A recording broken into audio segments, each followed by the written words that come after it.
அருமறை முதல்வனை ஆழிமாயனை கருமுகில் வண்ணனை கமலக்கண்ணனை திருமகள் கேள்வனை தேவதேவனை இருபதமுலரிகள் இறைஞ்சி ஏத்துவாம். ஆன்மலாபம் பகவத்கீதையின் ஸ்லோகங்களின் தமிழ் அர்த்தத்தை நாம் சிந்தனை செய்து கொண்டிருக்கின்றோம். 4வது அத்தியாயம் ஞான கர்ம சந்நியாச யோகம். ஸ்லோகம் 6. பகவான் தொடர்ந்து உபதேசிக்கின்றார். யான் பிறப்பற்றவன் ஆனாலும் நாசமற்ற ஞான சக்தியை உடையவனானாலும் பிராணிகளுக்கு ஈஸ்வரன் ஆனாலும் என் சொந்த மாயையை வசப்படுத்தி கொண்டு என் மாயினால் அவதரிக்கின்றேன் என்று சொல்லுகின்றார் பகவான். ஆழ்ந்து உணர்ந்து தெளிய வேண்டிய ஸ்லோகம். பகவான் கிருஷ்ணர் பிறப்பற்றவர், நாசமற்ற ஞானத்தை உடையவர். அவர் மாயை வசப்படுத்தி கொண்டு பிறப்பெடுக்கிறார். ஞானத்தை அடைந்து உயர்கதிக்கு சென்றவர்கள் யாரும் மீண்டும் பிறப்பதில்லை. பிரம்மத்தோடு ஐக்கியமாகிவிட்டவர்கள் அதிலிருந்தும் வெளியே மீண்டும் வந்து பிறப்பெடுப்பதில்லை. ஞானிகள் திரும்பவும் வருவேன் என்று கூறவும் முடியாதபடி அந்த பிரம்ம நிலையோடு ஒன்றி விடுகின்றார்கள். ஆனால் பகவான் பிறக்கின்றார். அதை அவதாரம் என்று சொல்லுகின்றோம். நாமும் பிறக்கின்றோம், பகவானும் பிறக்கின்றார். என்ன வித்தியாசம்? உயர்ந்த மகான்கள் இதற்கு விளக்கம் அளித்துள்ளார்கள். அவர்களுடைய உரையிலிருந்து அந்த கோணத்தில் நாம் இதை புரிந்து கொள்வோம். ஆன்மா பிறப்பற்றது, இறப்பற்றது. நம்முடைய இச்சைகள் விருப்பங்கள் அனைத்தும் சூக்கும தேகத்தில் பதிவுகளை ஏற்படுத்தி விடுகின்றன. அவைகள் நிறைவேறாத காரணத்தால் பூர்த்தி செய்வதற்கு அடுத்த தேகத்தை நாடுகின்றன. மரணம் வந்தவுடன் தூல தேகம் விழுந்து விடுகின்றது. அந்த நிறைவேறாத ஆசைகள் பூர்த்தி செய்யப்பட வேண்டும். அதற்காக மரணத்திற்கு பிறகு சூக்கும தேகம் இன்னொரு தூல தேகத்தை தேடுகின்றது. இறப்பின் போது சூக்கும தேகம் ஆன்மாவை சுற்றி ஒரு உறை போல் மூடிக்கொண்டு திருப்தியடையாத விருப்பத்தால் நிறைந்திருக்கிறது. அதனை திருப்திப்படுத்த அனுபவிக்க அடுத்த ஒரு தேகத்தை சீக்கிரமாக தேடி ஓடி சென்று பிறப்பெடுக்கின்றன. அதாவது நிறைவேறாத எண்ணங்களால் மயக்கம் அடைந்து நாம் பிறக்கிறோம். இதை கவனிக்க வேண்டும். நாம் நம்முடைய உணர்வு இன்றி மயக்கமடைந்து நாம் பிறக்கின்றோம். அதுவும் பிறந்தோம் என்று பிற்காலத்தில் மற்றவர்கள் சொல்ல தெரிந்து கொள்கிறோம். நாம் பிறந்ததற்கு மற்றவர்கள்தான் சாட்சி. நம்முடைய பிறப்பு நமக்கே தெரிவதில்லை. நம்முடைய கடைசி நினைவு 5 வயது வரை பின்னோக்கி சென்று உணர்ந்து கொள்ளலாம். 3 வயதில் நடந்ததை நினைவு கொண்டு வரலாம் என்று உளவியல் நிபுணர்கள், சைக்காலஜிஸ்ட் சொல்கின்றார்கள்.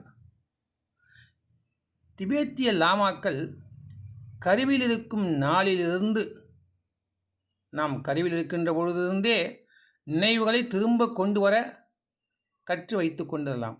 அவெல்லாம் கற்று வச்சுருக்காங்க. அதெல்லாம் அதற்கான பயிற்சிகளை செய்து அதை அறிந்து வைத்து கொண்டிருக்கிறார்கள். கடைசியாக எந்த வயதின் நினைவுகள் உள்ளே தெரிகின்றதோ அந்த நினைவோடு தினமும் உறங்கினால் அந்த எண்ணம் அதற்கு முந்தைய நினைவை கொண்டு வந்து விட்டுவிடுமாம். பிறகு அந்த நினைவோடு தினமும் உறங்கச் செல்ல வேண்டும். அது அதற்கு முந்தைய நினைவை கொண்டு வருமாம். இப்படி பயிற்சி செய்து வந்தால் குழந்தையாக இருந்தபோது நாம் செய்தவையெல்லாம் நினைவுக்கு வரும். இதனையும் தொடர்ந்து பயிற்சி செய்தால் கருவில் இருக்கும்போது நிகழ்ந்தவை நினைவுக்கு வரும் என்று சொல்கின்றார்கள்.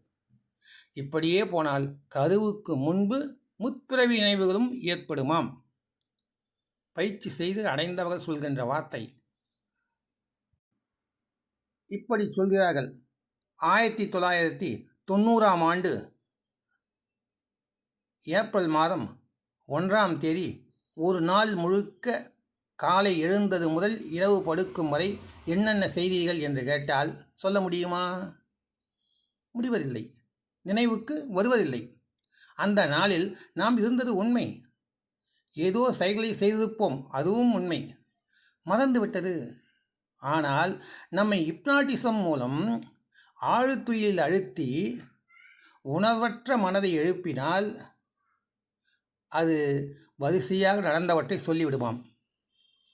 ஆக பின்னோக்கி நாம் நினைவுகளை கொண்டு சென்று கருத்தூன்றி கவனித்து வந்தால் ஒவ்வொரு நினைவாக வந்து பிறப்பு வரை நடந்தவைகளை அறிய முடியுமாம். அதை மேலும் பின்னோக்கி நீட்டித்து சென்றால் சென்ற பிறவிகளையும் அறிய முடியுமாம். பழைய எண்ணப் பதிவுகளை கவனித்து வந்தால் முன்பிறவி பற்றி அறிய முடியும். இந்த கருத்துக்களை பதஞ்சலி யோக சூத்திரம் விளக்கி இருக்கிறது. ஜராதுஷ்டர் பிறக்கும்போது சிரித்து கொண்டே பிறந்தாராம். பொதுவாக குழந்தை அழுது கொண்டே பிறக்கும். பிறந்த குழந்தை அழவில்லை என்றால் நாம் அழ வேண்டியிருக்கும். ஆனால் இவர் சிரித்தவாறே பிறந்திருக்கார். அவர் வளர்ந்த பின்பு அவரிடம், நீங்கள் சிரித்த வண்ணம் பிறந்தீராமே, எப்படி என்று கேட்டார்கள். அவர் சொன்னார், உண்மைதான், நான் சிரித்தவாறு தான் பிறந்தேன். முற்பிறவியில் இறக்கும்போது சிரித்தபடியே இறந்து விட்டேன். அதன் தொடர்ச்சி அடுத்த பிறவியில் பிறக்கும்போது சிரித்தபடியே பிறந்தேன் என்று சொன்னாராம். உடனே கேட்டவர்கள், ஏன் சிரித்தபடி இறந்து போனீர்கள் என்று. அவர் சொன்னார், கூடியிருந்தவர்கள் என் இறப்புக்காக அழுது கொண்டிருந்தார்கள்.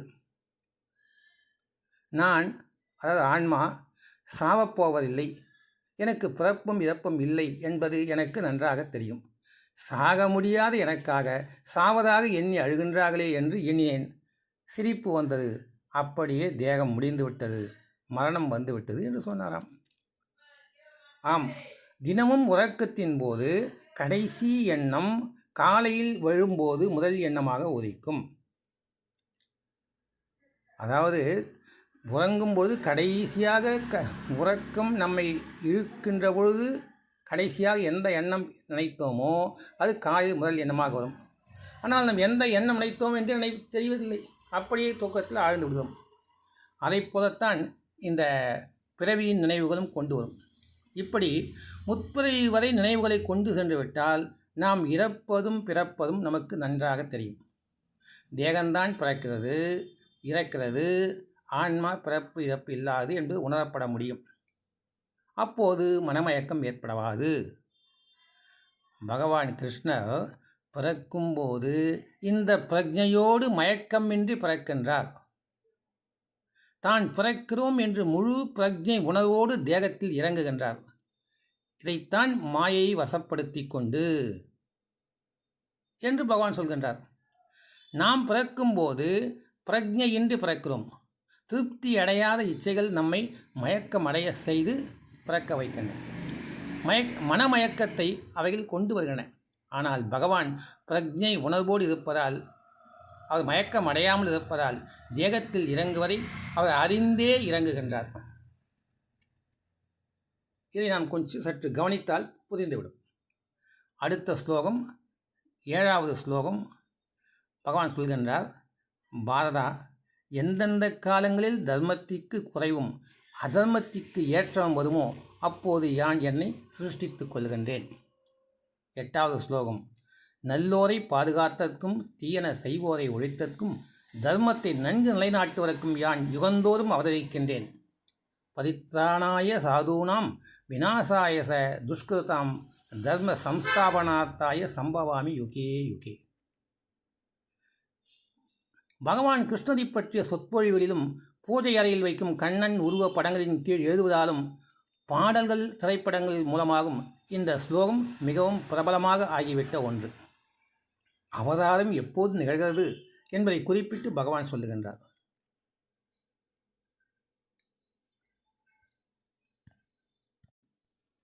தர்மத்திற்கு குறைவும் அதர்மத்திற்கு ஏற்றமும் வரும்போது அவதாரம் நிகழ்கின்றது.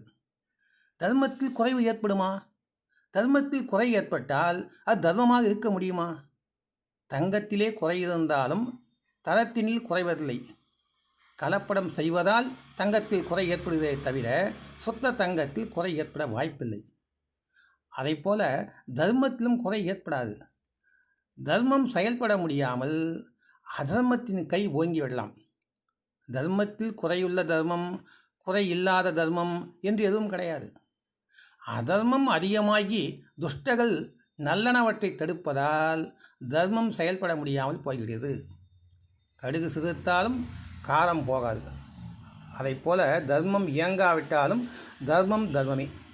எனது உடல்நலம் சரியில்லாதால் மருத்துவரிடம் சிகிச்சைக்காக சென்றிருந்தேன். இரவு 8:30 மணி இருக்கும். மருத்துவமனையில் 30 பேர்கள் காத்திருக்கிறார்கள். உள்ளே ஒருவருக்கு வைத்தியம் நடைபெற்று கொண்டிருக்கிறது. அதற்கடுத்த நபர்கள் வரிசையில் வயதானவர்கள், கையில் குழந்தையோடு பெண்மணிகள் என்று பலர் இருக்கின்றார்கள். 25 நபர்களுக்கு பின்னால் டோக்கன் வாங்கிய மனமாகாத இளம் பெண் ஒருத்தி, சுமார் 25 வயது இருக்கும். அவள் செல்லும் கிராமத்திற்கு கடைசி பேருந்து போய்விடும். முன்கூட்டியே அடுத்த ஆளாக சென்று வைத்தியம் பார்த்துக் கொள்கிறேன் என்று நின்று கொண்டிருக்கும் அத்தனை நபர்களிடம் கூறிவிட்டு உள்ளே நுழைந்து விட்டாள். வயதான பெண்மணிகள் சரி, சின்ன பெண் போகட்டும் என்று விட்டு விட்டார்கள். என்னுடைய டோக்கன் வராததால் இதையெல்லாம் நான் பார்த்து கொண்டிருந்தேன்.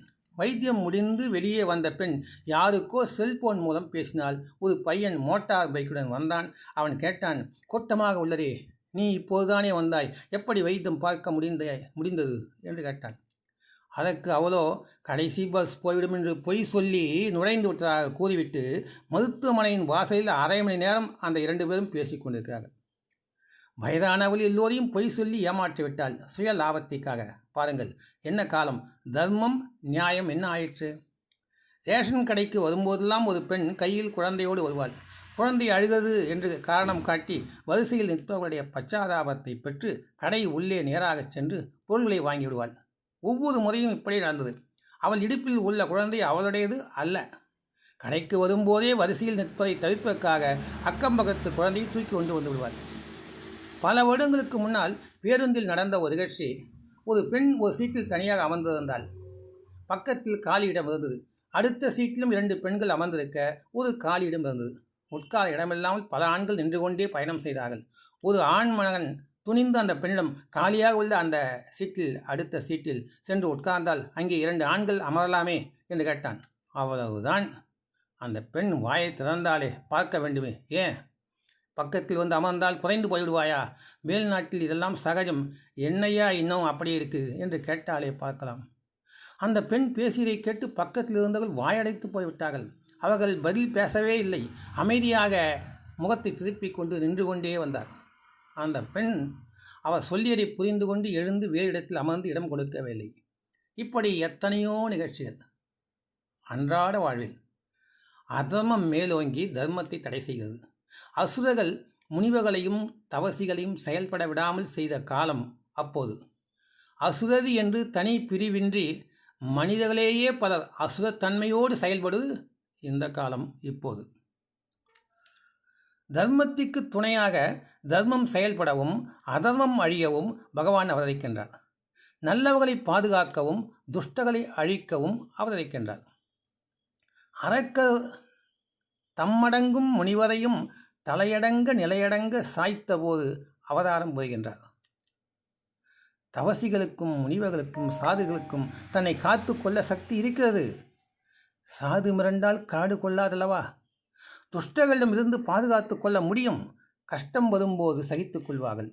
போரிலும் எதிர்ப்பிலும் இறங்க துணிய மாட்டார்கள். ஆனால் அவர்கள் அஹிம்சாவாதிகள். அதனால் பகவான் வருகின்றார். சரி, துஷ்டர்களை அழித்தால், அவர்களை சாகடித்தால் துஷ்டத்தனம் அழியுமா என்ன? இது பகவானுக்கு தெரியும். அவர்களை அழிப்பது பழி வாங்குவதாக அமைந்திடும் என்பதும் புரியும். அவர்களிடத்தில் உள்ள அசுரத்தன்மையை அழிக்கின்றார். அதை நீக்குவதன் மூலமாக, அந்த அசுரத்தன்மை நீங்குவதன் மூலமாக நல்லவர்களாக மாறி முக்தி பெறுகின்றார்கள். இரண்யன், இரண்யாட்சன், ராவணன், கும்பகர்ணன் அசுரர்களை வதைத்த கதை தெரிந்ததே. கம்சன், சிசுபாலன் வதமும் இப்படியே. சொன்னால் கேட்க மாட்டார்கள் என்றால் தடியால் அடித்து திருத்துகின்றார். குழந்தைக்கு கட்டி வந்து வீங்கிவிட்டால் அது நலமாக வாழ மருத்துவர் கத்தி கொண்டு அறுவை செய்வதற்கு தாய் அனுமதிப்பது போல பகவானும் தவசிகளுக்கு துஷ்டர்களுக்கும் ஒன்றே, எல்லாருக்கும் ஒன்றே, பேதம் கிடையாது. அவதாரத்தினால் தீயவரிடம் உள்ள அந்த அரக்க குணம் அழிக்கப்படுகின்றது. இன்றைய ஆன்மீக இயக்கங்களும் இதைத்தான் செய்கின்றன. முக்தி கிடைக்கிறதோ இல்லையோ, பாமர மனிதர்களை தீய பழக்க வழக்கங்களில் இருந்து திருப்பி நல்ல பழக்கத்தில் இழுத்து விடுகின்றன. இதுவே பெரிய விஷயம். இதுதான் அடிப்படையானது. குருமகான் என்று ஒருவர் போதிக்கும் போது பல்லாயிரக்கணக்கான மாந்தர்கள் அவர் பின் செல்கின்றார்கள். பகவானின் ஓர் அம்சம் இன்றி தனி மனிதன் பின்னால் அப்படி கூட்டம் சேருமா? சேராதல்லவா? அதே சமயம் அந்த குருமகான் பணம் சேர்ப்பதிலோ வேறு வழியிலோ திசை மாறினால் வேறு வகையில் பழியும் சேர்ந்து தண்டனையும் கிடைத்து விடுவதை கண்கூடாக காண்கிறோம். கிருஷ்ணராகத்தான் மறு உருவம் எடுக்க வேண்டிய அவசியம் இல்லை. அசுரர்கள் இருந்தபோது அத்தகைய வடிவில் அவதரித்தார். அசுரம் இனம் தனியே இன்றி மக்கள் மனதிலேயே பரவலாக அசுரத்தன்மை பரவிடும் குருமகான்கள் வடிவில் வர நேர்கிறது. புத்தர், மகாவீரர், இயேசு, முகமது இப்படி. அதுவும் கடந்து போனால் ராமகிருஷ்ணர், ரமணர் இப்படி. எப்படி இருப்பினும் ஒன்று மட்டும் நிச்சயம், கண்ணன் இருந்த காலத்தில் கண்ணனை அவதாரம் என்று உணர்ந்தவர்கள் சிலரே. அதேபோல் ஞானிகள் தோன்றி வந்தாலும் அவர்களை உணர்ந்து கொள்பவர்கள் சிலரே. அவர்கள் காலத்திற்கு பின்பு அறிந்து கொண்டு அவரது செயல்களை பின்பற்றுகிறோமோ இல்லையோ அவருடைய உருவச் சிலைக்கு பூஜை செய்ய ஆரம்பித்து விடுகிறோம். தொடர்ந்து பார்க்கலாம். ஓம் தத்சத் ஸ்ரீ கிருஷ்ணாய பரபிரம்மணே நமக.